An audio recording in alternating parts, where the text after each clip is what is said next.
In Dallas, crime was up by only 3% last year. Encouraging news, for instance, homicides, which have spiraled in recent years. Vines says 1/3 of those which occurred last year in Dallas were narcotics related. These are people that are dealing on the streets, what you call a Jamaican faction we have here.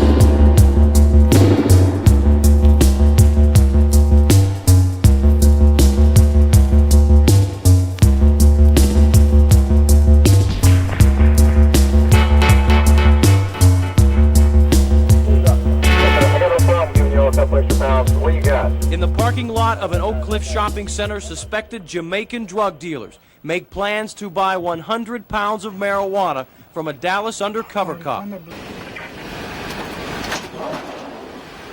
Once the arrest goes down, it could be more than a year before these suspects ever stand trial. That wait causes serious problems in a judicial system that already has its share. I had to go down and testify in a court that was, the trial was almost 20 months old. And after you've been involved in so many different cases, that length of time and intervening factors, your memory begins to fade. New drug courts that open for business today will speed up the system faster than ever before. Under the old system, arrest to sentence took 12 to 18 months. Under the new system, the process is expected to take 60 days. Under the old system, prosecutors had to push for 50 drug trials in 1 year. Under the new system, they will handle 5 times that number. Just numbers to some. Figures, though, that will affect everyone who's ever been a crime victim. You won't find hardly any family in this community that hasn't had a car stolen, their home broken into, their business broken into, and I guarantee you all of that money that comes from those type of thefts goes directly into either purchasing drugs for resale or purchasing drugs for consumption. On the streets, officers say they have been given a new weapon, a court system able to punish drug dealers almost as fast as they can arrest them. In a rundown section of Dallas not far from Fair Park, small children play, unaware there's big business going on nearby, the business of crack. Crack houses can be found 2 or 3 to a city block. This teen says his uncle makes thousands of dollars a day, but claims he doesn't know how that money's made. Police say this bar is a known hangout for Jamaican gangs. This is the war zone. Pretty rough? Yeah. How long have you been living here? Oh, I've been over here about 5 months. 5 months? Mm-hmm. And it is rough. So rough, most people won't talk about the dealing, the shootings, the killing for fear they'll be the next victim. So rough that probation officers no longer work this area. They cannot carry weapons. They have not been trained or licensed to carry weapons. This is considered by some to be the most dangerous area of Dallas. It's just south of I-30, just west of Fair Park. It's an area police patrol with extreme caution. And we receive a call there, then we just might feel that it's necessary for 4 officers to answer instead of 2. Not only are probation officers being told to stay out of areas like this one, ones with a lot of crack houses, but they're also being told to report other areas in Dallas that they also feel are unsafe. The crack houses are mobile houses. Police can only hope they put enough pressure on them to keep them moving, soon enough that the dealers don't get to the kids, to get them in on the ground floor of the business of doing drugs. In all, 42 men and women arrested last night in Dallas and New York. The charges, drug trafficking, money laundering, murder, the whole gamut. And one name particularly stands out in police profile animation, Eric Vassel, head of the so-called Vassel organization, a.k.a. the Gully Men Posse. The organization sold heroin and cocaine in Brooklyn, New York since 1982 and sold crack cocaine on the streets of Dallas since 1987. DEA, IRS, Dallas PD, all of them had a hand in cracking the ring. Agents say this is how it worked. From an area of Kingston, Jamaica, known as McGregor Gully, crack cocaine was smuggled to New York and on into Dallas. The money made here was reportedly then channeled back to New York, along with illegal weapons. Drug agents say the members would sometimes rent up to 20 cars at a time to transport drugs, money, and guns. And police say they certainly had enough people to do it. We estimate that approximately 2,000 persons are in Dallas now, or have been in Dallas in the recent past, who have been involved. Police say they also wired money from Dallas to New York and on to Jamaica. Thousands reportedly laundered through Western unions in Dallas and New York. And anyone who got in the way of this group, police say, got it bad. Including numerous beatings, kidnapping, and attempted murders. Good job.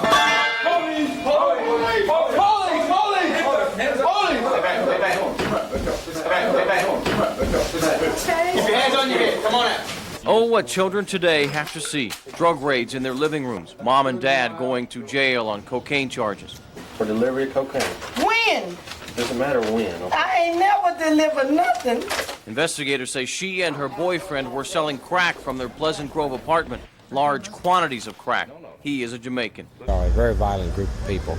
Violent and organized. Investigators say this group took over this South Dallas apartment complex, and they used this man to clear the way for them. I ain't involved in nothing. I don't even make enough money to pay my bills. Authorities say these drug suspects gave the security guard here, David Keaton, a cut of every drug deal they made at this apartment complex. Investigators say as long as you gave the security guard here money, you could run your drug business. It's easy money. You can get $50, $100 just to let somebody use an apartment. And, it's just money talks. And folks out here listen to the dealers selling dope in their apartment complex day and night.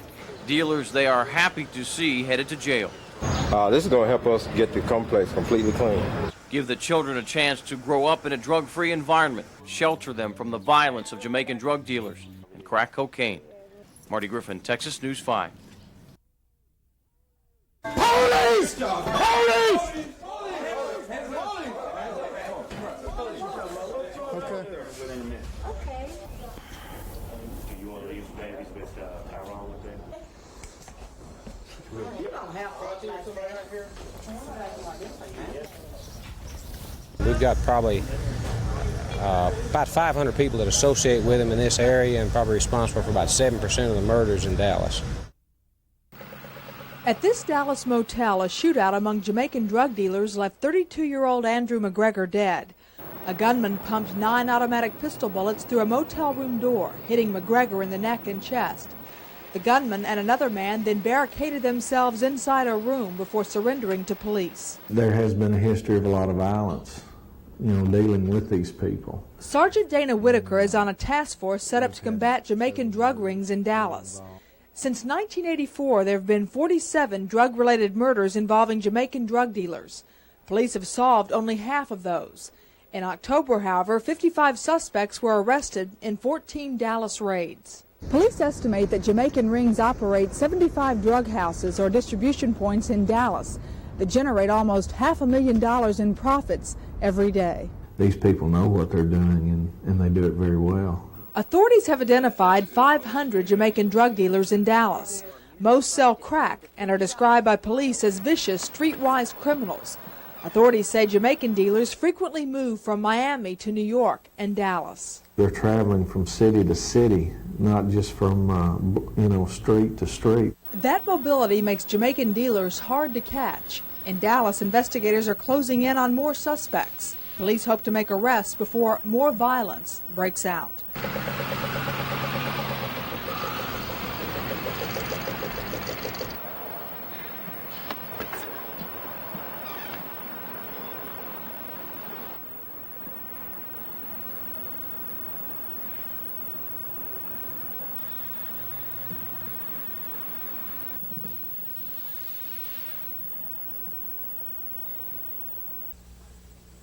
Last year, a state trooper was shot 7 times after making a traffic stop on the New Jersey Turnpike. The trooper was seriously hurt but survived. I saw the trooper falling down, after he'd been shot, and just 2 black men, one run to his car and took off, and then one run across the highway. 3 suspects turned out to be members of a Jamaican criminal gang, and one of their weapons turned out to have come from this gun store in Dallas. One of more than 20 weapons investigators say were purchased at the store and used in the New York area by perhaps the most violent gang network in the country. We have documented that since 1985, they have been involved in or responsible for over 2,000 homicides in the United States.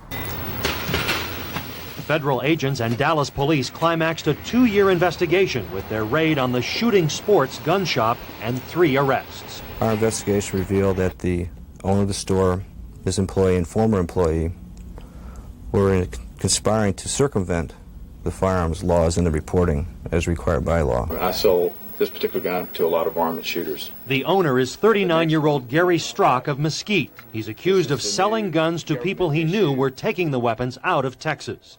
James Pisher and Johnny Hogue also are charged in the 6-count indictment. Last year, Strzok told Texas News 5 he opposed the import ban on assault weapons. Gosh, being in business, I've got enough, federal controls on me now. Investigators hope those federal controls now will include a prison term. Mark Ralstad, Texas News 5.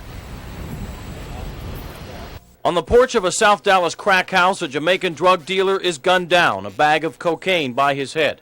More than 20 have died this way this year in South Dallas.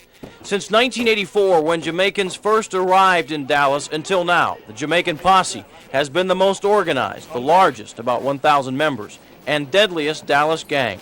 These people do not respect law enforcement. They don't respect the public. They will not hesitate to take our lives. They make millions of dollars two ways, selling cocaine by the gram or kilo and weapons, hundreds of weapons, guns they ship to both coasts, guns used in murders and drug deals. You're talking about the crack, cocaine, and you're talking about the guns. Ultimately, they both lead to death, whether it's by drugs or whether it's by bullets. In Fort Worth, gang members establish their territory by spray paint, not gunfire. That's their mark. That's what they call it, is their placa. That's their mark. Sergeant Jesse Hernandez is on the city's gang unit, says there are 100 gangs here, 2,200 members. He calls them mostly Hispanic, social. Says they used to fight over women and neighborhoods more than drugs and profits, but he says now that is changing. They are, in fact, being motivated by profit. They're dealing dope, they are stealing cars, they're getting involved in some robberies and whatnot.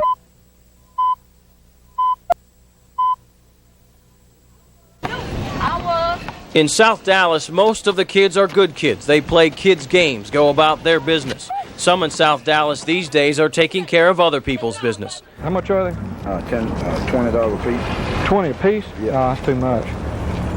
They ain't got any 10 rock? Yeah, I get you.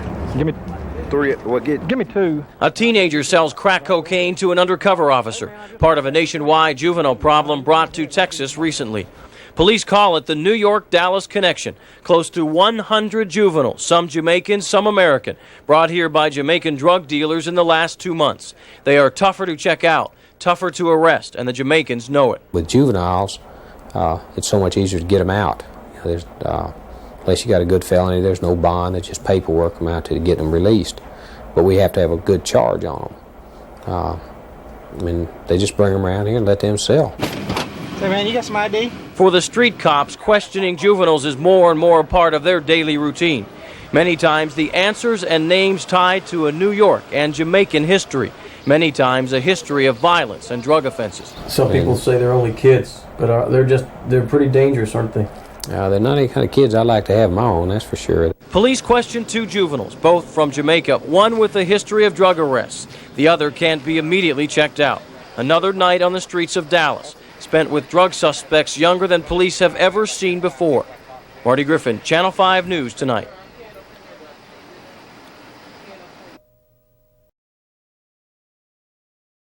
These people are members of a Jamaican posse. That's what they call their gangs.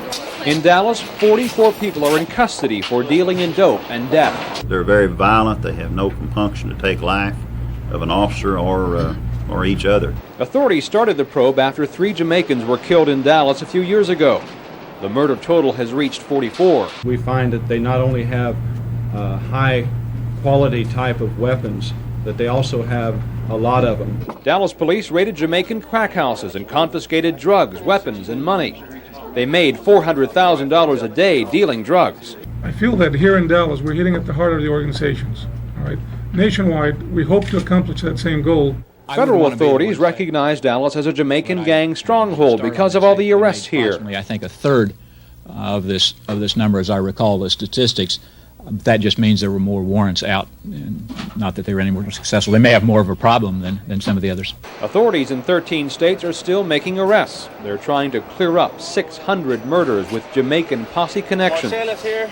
We got, I think, our 3 apartment complex. There's the 3rd one right here. The locations were mapped out. Everyone knew just what to do. Right. Entry was quick and explosive.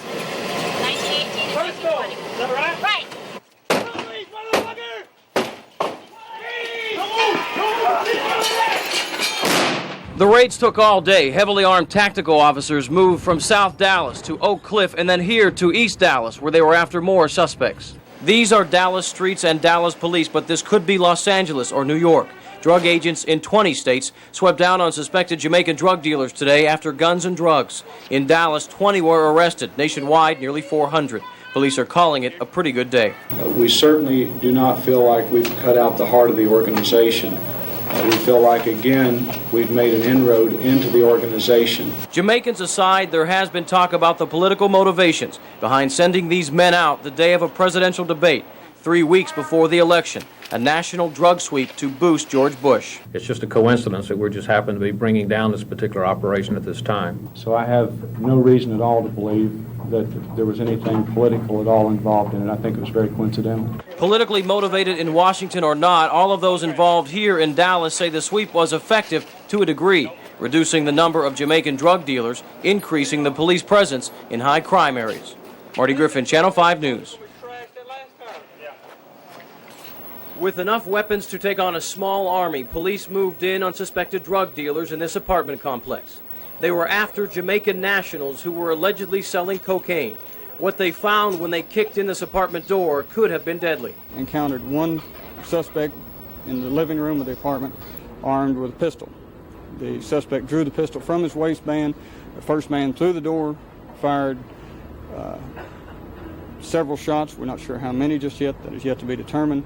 Striking the suspect, he fell to a sofa and was disarmed. When the gunfire stopped, the residents came out. This is a neighborhood with many families. There are senior citizens, mothers with babies, and children who try to play. Everywhere they turn, they find remnants of the drug business. See like a needle or something, and say, I wonder how that got down here. There's a lot of needles and stuff, and then people always honk their horns and come out on the curve and give it to them by every night. When the police cars leave, the children will go back to playing. Some are afraid, but they will play anyway. The drug dealers will probably also return, but so will police. And police will keep coming back until the neighborhood is returned to the families and the children.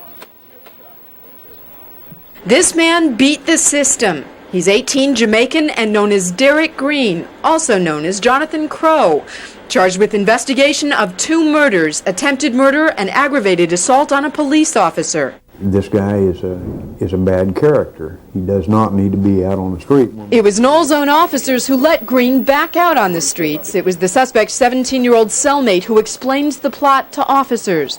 The critical point was this cellmate was about to be released on bail. Somehow, Green convinced his cellmate to swap identities with him, told him he'd come back later and bail him out, buy him a car. His cellmate agreed, and together the 2 of them were able to thwart all 3 identification procedures of the Dallas County jail system. First, the ID bracelets. You're not supposed to be able to get them off without leaving signs the bracelets have been tampered with, but they did it. Then the verbal check. Green simply memorized some information about his cellmate, so if anybody asked him any questions, he could answer them. But the final check should have stopped Green. Fingerprints are supposed to be the ultimate identification. This time the release officer apparently didn't check the prints closely enough. Green was let go. Do you see holes now in the procedures here that ought to be tightened up? I don't think that there's so much holes. I think our procedure is sound. Any procedure is only as good as the people that are following it. They may have let Green slip through, but not his cellmate. He's now charged with aiding an escape. Diane Jacobs, Channel 5 News, Dallas. This is Rowan Sterling, or Prince Jones, or Cedric Bent, depending on which ID you want to believe. For the past 16 years since he immigrated from Jamaica, Sterling has been arrested on drug and weapons charges in New York, Florida, and now in Texas. Each time he's been arrested, Sterling has paid his bail and then skipped town, changing his name along the way. This past Tuesday, he was arrested at his home in Cedar Hill. He had a stolen Cadillac. When we started to pull the car off, we looked in the trunk and there was $13,490 cash money in the trunk. Police officials want to hold on to the money because they think it could have come from the sale of drugs. Within the past year, Sterling has been arrested twice in Dallas for having huge amounts of cocaine and marijuana for sale. Still, Sterling would post his bail and then never show up for court. The Organized Crime Task Force says Sterling is a classic example of how a foreigner can sometimes slip right through the system. That's the way they get around it. They just keep moving and moving and moving. to different states or different areas of the country. Sterling's bail is set at $50,000. Now, that doesn't sound like much for a man who usually pays his bail and skips town, but immigration officials have put a hold on him. That means after they're done with him here at the Dallas County Courthouse, immigration will start thinking about deportation proceedings to send him back to Jamaica. This is where the drama began, near the intersection of Mesa Glen and Ledbetter in Oak Cliff. Dallas police say they got a tip from a citizen that two men had stolen a car and that the two may have been involved in a more heinous crime. After a short car chase, the two wrecked out here. That's when the dramatics began. One of the occupants bolted from the vehicle, ran down the alley, turned and fired a number of times at the pursuing officers. Police fired back, shooting 27-year-old Lloyd Swearin in the back and shoulder. He was rushed to Parkland Hospital, where he remains in critical condition tonight. Police also arrested 24-year-old Glenford Thomas. Thomas was arrested without incident. Dallas police detectives say the two men were only wanted for questioning in connection with the January murder of a 13-year-old South Dallas youth. It was January 2nd, and the body of Toma Enrico Brown was found behind this building in the 4900 block of Vassel Street. 16-year-old Tyrone Jackson was also shot, but he survived. We are told police are questioning Jackson and others to see if they can identify the two men involved in today's incident. The neighborhood was quiet today where the shooting occurred. Most of the residents were presumably away at work. Police combed the scene for bullet shells. Both police and Mr. Swearin reportedly used automatic weapons. The January shooting has been tied to Jamaican drug dealing, and tonight police want to know if the man they wounded and his alleged partner were the triggermen. Larry Mullins, Channel 5 News, Dallas.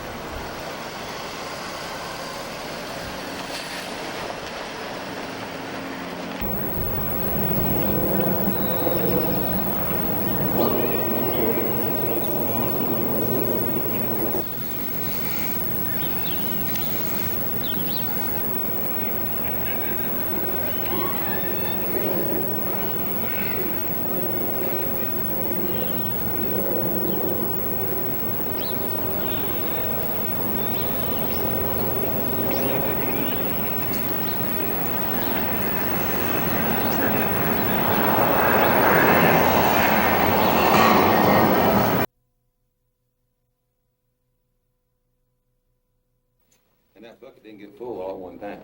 It won't get empty all at one time.